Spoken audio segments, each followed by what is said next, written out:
Okay, properties of exponents. Let's remind ourselves a little bit about where this stuff comes from. If I say I had a to the 3, a cubed means I am taking a and multiplying it times itself 3 times. The cube means the number of times a is multiplied times itself. So when I come down and say I've got a property of exponents that says suppose I have a to the m and I have a to the n, and it says what am I going to have? Well, if I had 3 to the 5th times 3 to the 7, this would say I'd have 5 3s, and then I'd have 7 3s,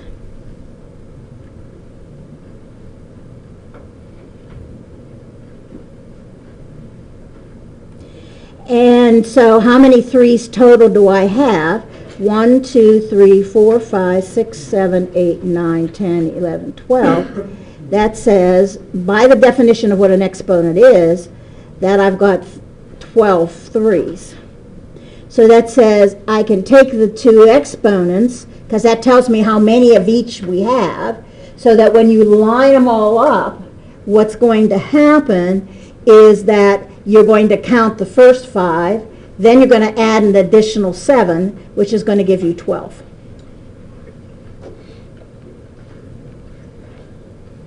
So that says if the bases are the same, you add the exponents. This is y to the 6th, y to the 2, y to the 12. This would be y to the 6 added to 2 added to 12, which is going to give you a y to the 20th.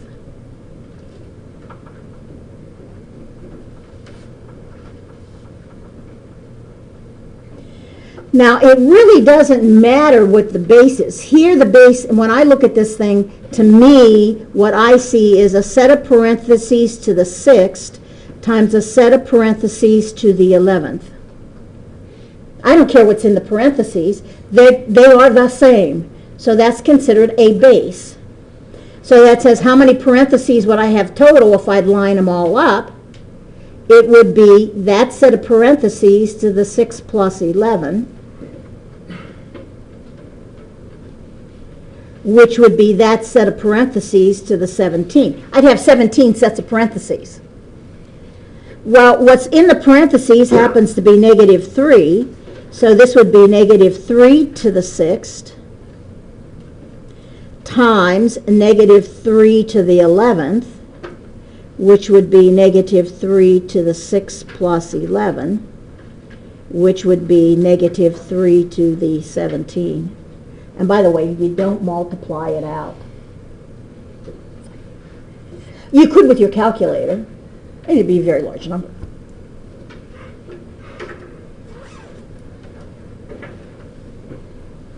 Now, when I look at this guy, this is what I see, at least where we are right now.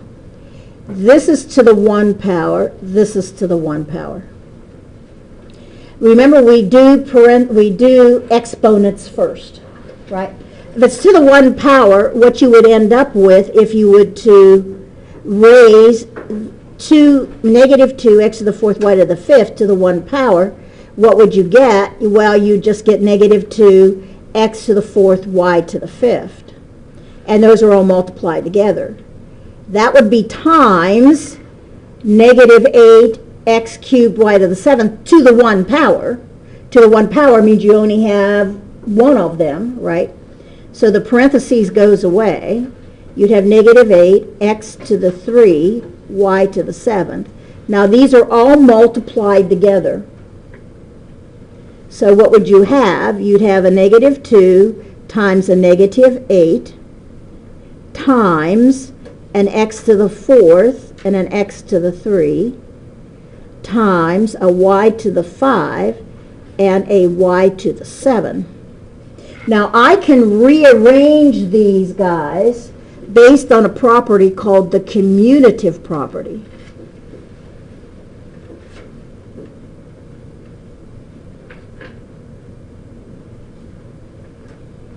And the commutative property in multiplication means this, that 5 multiplied times 2 would be the same as 2 multiplied times 5. That says you can reorganize under multiplication, which is why I could bring the numbers together, the x's together, the y's together.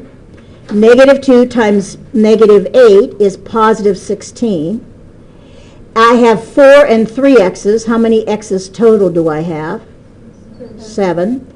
I have 5 and 7 y's. How many y's total do I have? 12.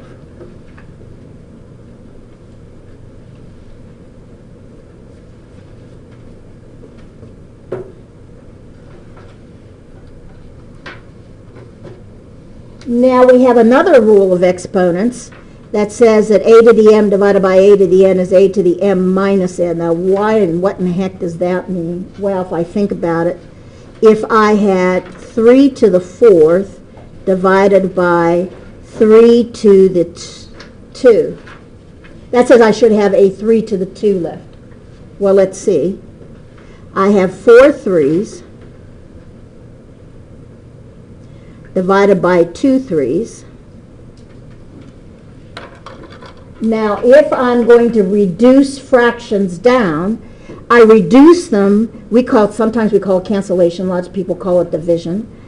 But we're forming ones. This is a 1. Any number divided by itself is 1.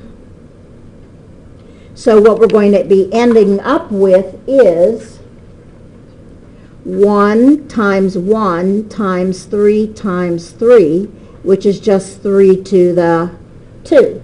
So that says you can subtract the exponents, because that tells me I had 2 in the bottom, 4 in the top, that these two are going to take away 2 from the top. And you're going to be left with 2. So that says if I had 3 to the 7th divided by 3 to the 5th, it would be I have 7 on top, 5 on the bottom. It's 7 minus 5, or it's going to be 3 squared. Now, if you want to write it out, you could make it 9 if you like. Smaller numbers we tend to multiply, that we tend to perform. So here we go. Y to the 10 divided by y to the 1 is y to the 10 minus 1, which is y to the 9. I have 1 in the denominator. It's going to take out 1 of the 10 in the numerator, leaving me with 9 of them. When I look at this guy, I see 21 over 3. That's the numbers. And this is r to the 8 divided by r to the 6. The numbers divide out. That gives me a 7. R to the 8 minus 6, which is 7r to the 2.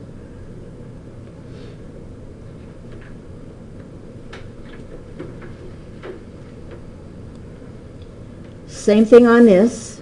I have a number, negative 6 over 4. I have x's, x to the 9 over x to the 6. I have y's, y to the 12 over y to the 3. 4 divides into negative 16, negative 4 times. X to the 9 minus 6, y to the 12 minus 3, minus 4, x to the 3, y to the 9.